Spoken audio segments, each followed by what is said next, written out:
Mais qu'a-t-il bien pu se passer entre Aya Nakamura et son compagnon Vladimir Boudennikov pour que tous les deux finissent leur week-end en garde à vue?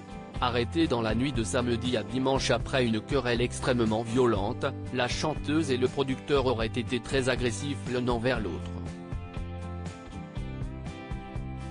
Et une arme aurait même été sortie, selon Le Parisien. Nos confrères racontent en effet que tout a commencé dans la soirée, lorsqu'Aya Nakamura a rejoint leur domicile de Seine-Saint-Denis avec deux amis à elle.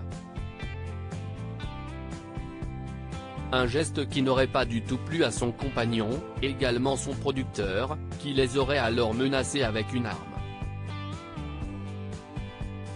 Les invités auraient alors appelé la police, qui a arrêté tout le monde le temps de comprendre la situation. Les deux amis ont en effet été rapidement relâchés, la chanteuse et son compagnon s'en sortant tous les deux quelques heures plus tard avec des convocations au tribunal pour violence par conjoint ayant entraîné une incapacité de travail de moins de 8 jours. Passés devant une unité médico-judiciaire, ils se sont en effet vus prescrire 3 jours dits chacun, sans que l'on ne sache la nature exacte de leurs blessures. Si les armes ont ensuite été saisies lors d'une perquisition, la violence de leur soirée inquiète, la chanteuse et son producteur, ensemble depuis 2020, sont parents d'une petite fille, Ava, depuis le début de l'année et qui vit avec eux.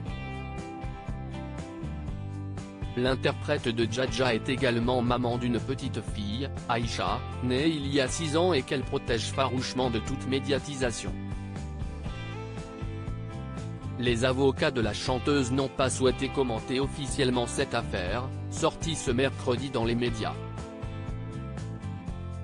La chanteuse est également restée très discrète, peu étonnant de sa part, elle qui préfère en général ne pas commenter sa vie privée. En janvier, elle avait cependant réservé une petite surprise à ses fans en leur publiant en story un rarissime cliché de ses deux filles, Aïcha et Ava, allongées dans un lit, le visage caché par un emoji. Une manière pour elle de confirmer la naissance de sa deuxième princesse sans donner trop de détails.